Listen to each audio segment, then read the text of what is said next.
ያሰላሌ ብያነገኝ ደራር እያለ በሚያስተጋባ የኩራት ድምጽ ጉብኝታችን ይጀምራል። ከአዲስ አበባ በስተሰሜን 112 ኪሎ ሜትር ርቀት ላይ ሰማይና ምድር የሚሳሳሙባት አየሯ እንደ ጠበል የሚረጭባት አንዲት ጥንታዊት ከተማ አለች፣ ፍቼ ሰላሌ። ይህች ምድር ዝም ብላ የተቆረቆረች የሰፈሮች ስብስብ አይደለችም። የኢትዮጵያ የጀግንነት የሃይማኖትና የጥበብ ታሪክ ማህደር እንጂ። በ1830ዎቹ መጀመሪያ ላይ በታላቁ ራስ ዳርጌ ሳህለ ስላሴ የተመሰረተችው ፍቼ ገና ከጅማሯ የመኳንንቱና የሹማምንቱ አይን ማረፊያ ነበረች። የመልክዓ ምድራዊ አቀማመጧ ዙሪያ ገቡን እንደ መነጽር አጥልቶ የሚያሳይ በመሆኑ ከተማዋን በተፈጥሮ በረከት የታደለች ማራኪ መዳረሻ ያደርጋታል። ራስ ዳርጌ ለከተማዋ እድገት ብቻ ሳይሆን ለነፍስ ምግብ የሚሆኑ አብያተ ክርስቲያናትን በመቆርቆር በተለይም ጥንታዊውን የፍቼ ገነት ጊዮርጊስን በማነጽ ለሊቃውንት መፍለቂያነት መሰረት ጥለዋል። ከሁሉ በላይ ደግሞ የደብረ ሊባኖስ ገዳም በዚህ ምድር መገኘቱ ለሰላሌ ልዩ መንፈሳዊ ግርማን አልብሷታል።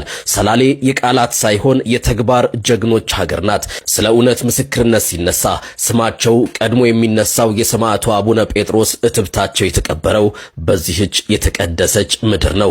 ለእውነት የቆሙ ስለ እውነት የሞቱት እኚህ አባት የሰላሌ የቁርጥ ቀን ልጅ ናቸው። ታሪኩ ገና አላለቀም። ሰላሌ የነጻነት ታጋዩ የጀነራል ታደሰ ብሩ የጀግኖቹ ወንድማማቾች ያበራና አስፋው ሰንካሳ እንዲሁም የነቢተወድድ መኮንን እንዳልካቸው መፍለቂያ ናት። በጥበብና በቋንቋውም ዘርፍ ቢሆን የመጀመሪያውን የአማርኛ መዝገበ ቃላት በመጻፍ ስማቸው የናኘው የአለቃ ጥበቡ ጋሜና የነክሳቴ ብርሃን ተሰማ ሀገር ናት።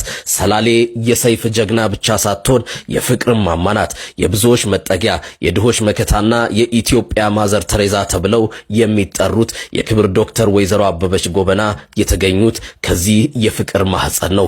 የብዙዎችን ህይወት በጥበብ የቀየሩ የክብር ዶክተር ተስፋዬ አበበ ፋዘርና በማሲንቆ ድምጽ የሰላሌን ወግና ባህል ለዓለም ያስተዋወቁት ለገሰ አብዲ የዚሁ ታላቅ ህዝብ ፍሬዎች ናቸው። የሰረቲ ሜዳ፣ የዘረፈት ዳገት፣ የመዳሰ ሰፈር፣ የኮማንዶ ሰፈር፣ የ03 እና የ04 ቀበሌ ልጆች በወኔና በፍቅር የታነጹ የሰላሌን አፈር ለብሰን አድገናል የሚሉ ኩሮዎች ናቸው።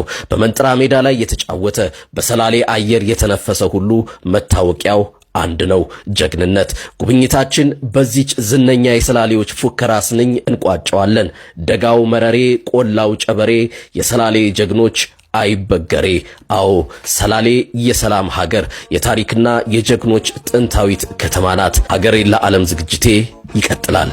ዛሬን ለነገ እንኑር። መልካም ጊዜ።